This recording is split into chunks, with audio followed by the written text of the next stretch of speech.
В это время в образовательных и внешкольных учреждениях города и прилегающих поселков полным ходом идет подготовка к новому учебному году. Мы побывали в Доме творчества детей и юношества.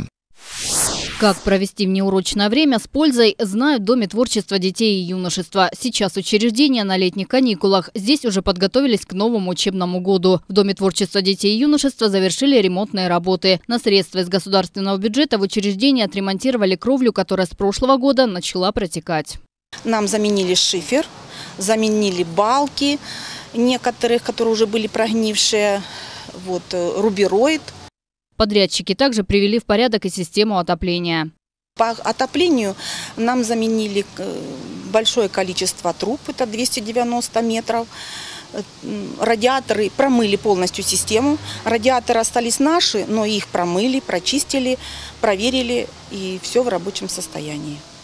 Уже 1 сентября внешкольное учреждение встретит своих воспитанников обновленным. Неизменно лишь одно – популярность Дома творчества.